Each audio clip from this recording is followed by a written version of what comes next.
नमस्कार दोस्तों, काफ़ी दिनों से मैं आप सभी को कोई भी वीडियो प्रोवाइड नहीं करा पा रहा था। इसका कारण ये था कि मैं किसी सिस्टमेटिक प्रॉब्लम में फंसा हुआ था दोस्तों। लेकिन अभी मैं आप सभी से प्रॉमिस करता हूँ कि मैं आप सभी को 2018 का ये जो यूपी बोर्ड का एग्ज़ाम होने वाला है, इसके पहले सारा वीडियो प्रोवाइड कराऊंगा with all the important question of the Hindi and English, और जो भी बन पड़ेगा मैं आप सभी को कराऊंगा। बट मेरी भी एक रिक्वेस्ट है कि आप मेरे चैनल के साथ जुड़े रहें, इसे सब्सक्राइब करें और इसके बेल आइकन को प्रेस करें ताकि आप हमारे साथ हमेशा जुड़े रहें। तो आप मेरी रिक्वेस्ट पूरी कीजिए, मैं आपकी रिक्वेस्ट पूरी करूंगा। थैंक यू दोस्तों। तो चलते हैं हमारे नेक्स्ट पार्ट, जो कुछ रिमेनिंग पार्ट बचा हुआ था पवन द्योतिका का, उसको देखते हैं दोस्तों। Thank you.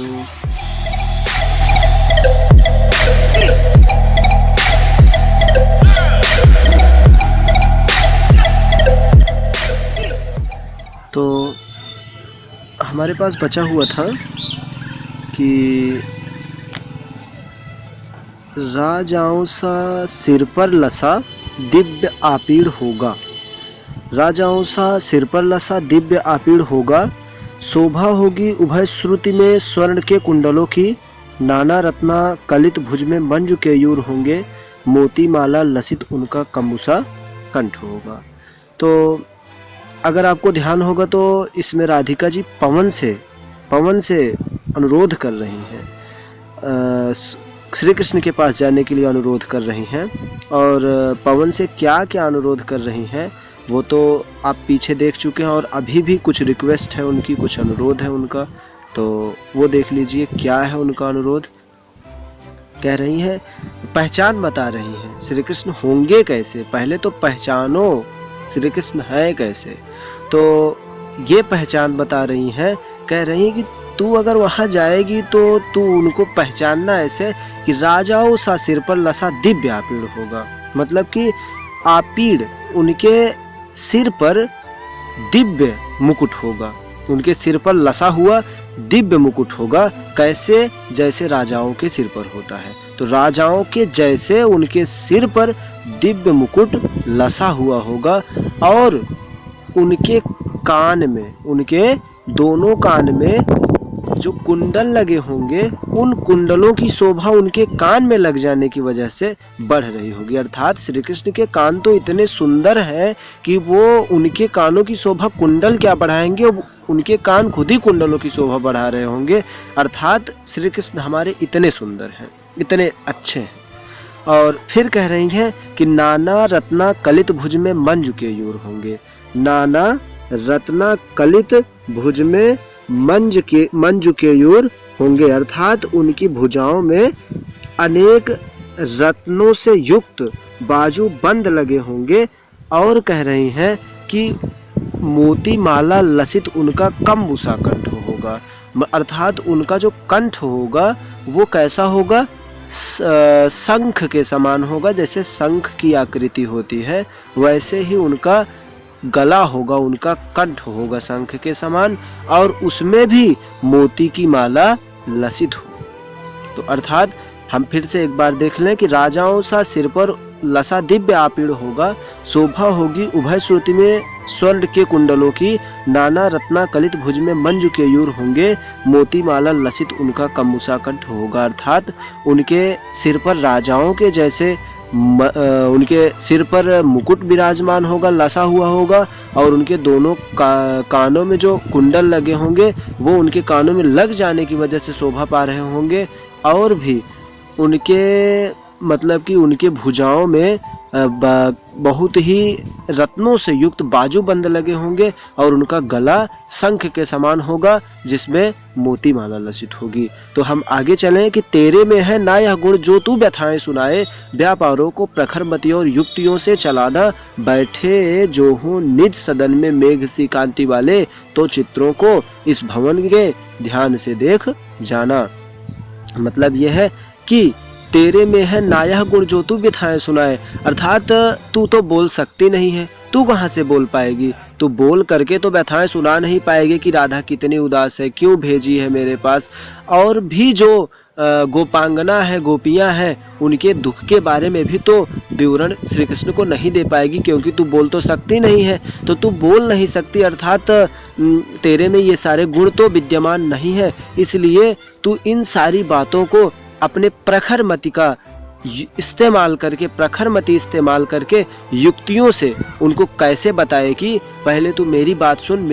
मैं क्या कह रही हूँ, मैं कह रही हूँ कि बैठे जो हूँ नित सदन में मेघ सी कांति वाले, मेघ सी कांति माने बादलों सी कांति वाले श्री कृष्ण यदि अपने घर में बैठे हों, तो उस कमरे में जिसमें बैठे हुए हों, उस घर में जिसमें श्री कृष्ण बैठे हुए हों, उसमें जितने भी चित्र लगे हुए हों, उनको एकदम ध्यान से देखना कि कैसा कैसा चित्र लगा है, किस किस जगह का चित्र लगा है, और भी उसमें क्या दृश्य विराजमान है। सारे चित्रों को एकदम ध्यान से देखना।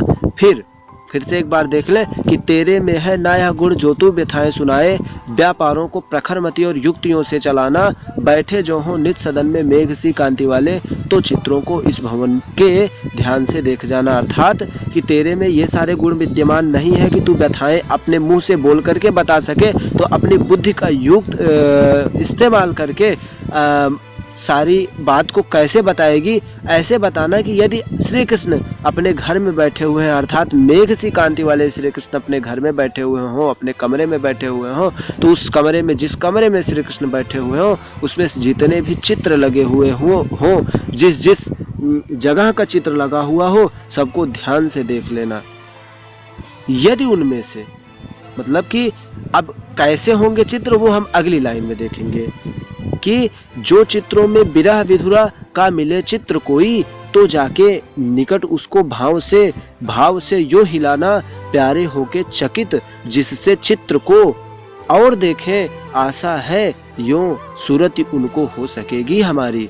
कह रहे हैं कि जो चित्रों में विरह विधुरा का मिले चित्र कोई, अर्थात विरह विधुरा, विरह में विलीन स्त्री का अगर कोई भी चित्र उस कमरे में तुझको दिखाई देता है, तो उसके पास जाना और भाव से इस प्रकार हिलाना कि वो चकित हो जाए। कौन चकित हो जाए? श्री कृष्ण चकित हो जाए, मेरे प्यारे चकित हो जाए, मेरे श्री कृष्ण चकित हो जाए, और उस चित्र की तरफ ना चाहते हुए भी उनका ध्यान पड़ जाए। ना चाहते हुए भी क्या हो जाए? उनका ध्यान कहाँ पड़ जाए? उस चित्र पर। किस चित्र पर? विरह विधुरा के चित्र पर, जिसको तू हिलाएगी। कहाँ होगा विरह विधुरा का चित्र? उस सदन में। इसके आगे वाली लाइन ध्यान देना कि उस सदन में, जिस सदन में श्री कृष्ण बैठे हुए हैं, अर्थात उस सदन में जितने भी चित्र लगे हुए हो, उनमें से यदि विरह विधुरा का कोई भी चित्र तुझको दिखता है, विरह में विलीन स्त्री का कोई चित्र दिखता है, तो उसके पास जाना, भाव से हिलाना, और हिलाने के बाद इस प्रकार से हिलाना, इतना दिमाग लगाना कि ताकि हमारे प्यारे, हमारे श्री कृष्ण उस चित्र की तरफ देख पड़े, और देख पड़े तो देखने के बाद क्या होगा?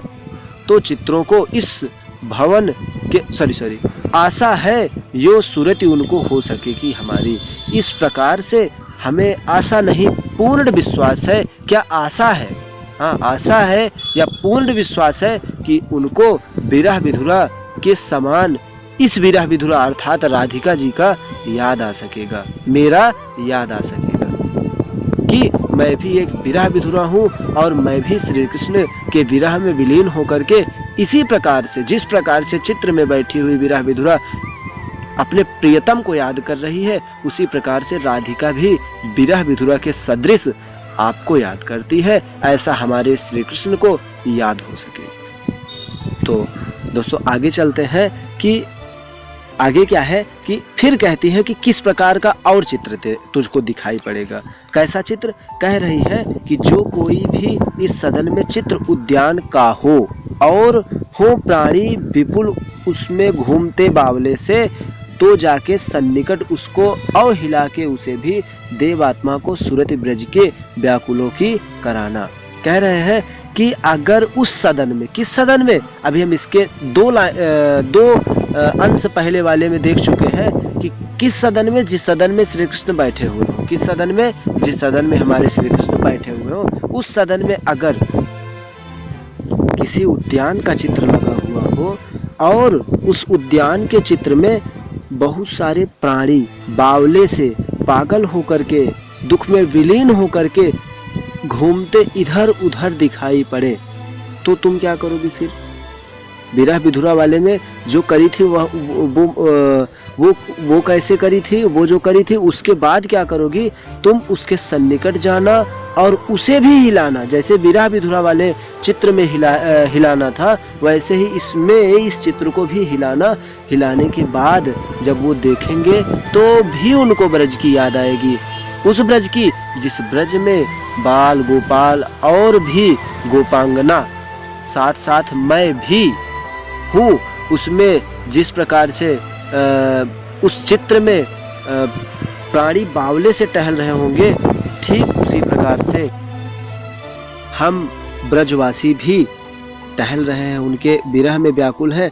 तो इस बात की याद भी इसी के माध्यम से उनको आ जाएगी। तो एक बार फिर से देख ले कि जो कोई भी इस सदन में चित्र उद्यान का हो, जो कोई इस सदन में चित्र उद्यान का हो और हो प्राणी विपुल उसमें घूमते बावले से, तो जाके सन्निकट उसके और उसे हिला के उसे भी देवात्मा को सुरत ब्रज के व्याकुलों की कराना। मतलब फिर से देख लो कि अगर उस सदन में, जिस सदन में श्री कृष्ण बैठे हुए हो, उसमें किसी उद्यान का चित्र हो और उस उद्यान के चित्र में कोई भी प्राणी घूमते बावले से घूमते हुए दिखाई दे, तो उसके पास भी जाना, उसे हिलाना, उसके सन्निकट जाकर के उसे भी हिलाना। और हिलाने के बाद क्या होगा कि जो देवात्मा श्री कृष्ण है उनको क्या ब्रज के व्याकुलों की सुध आ सकेगी, याद आ सकेगी।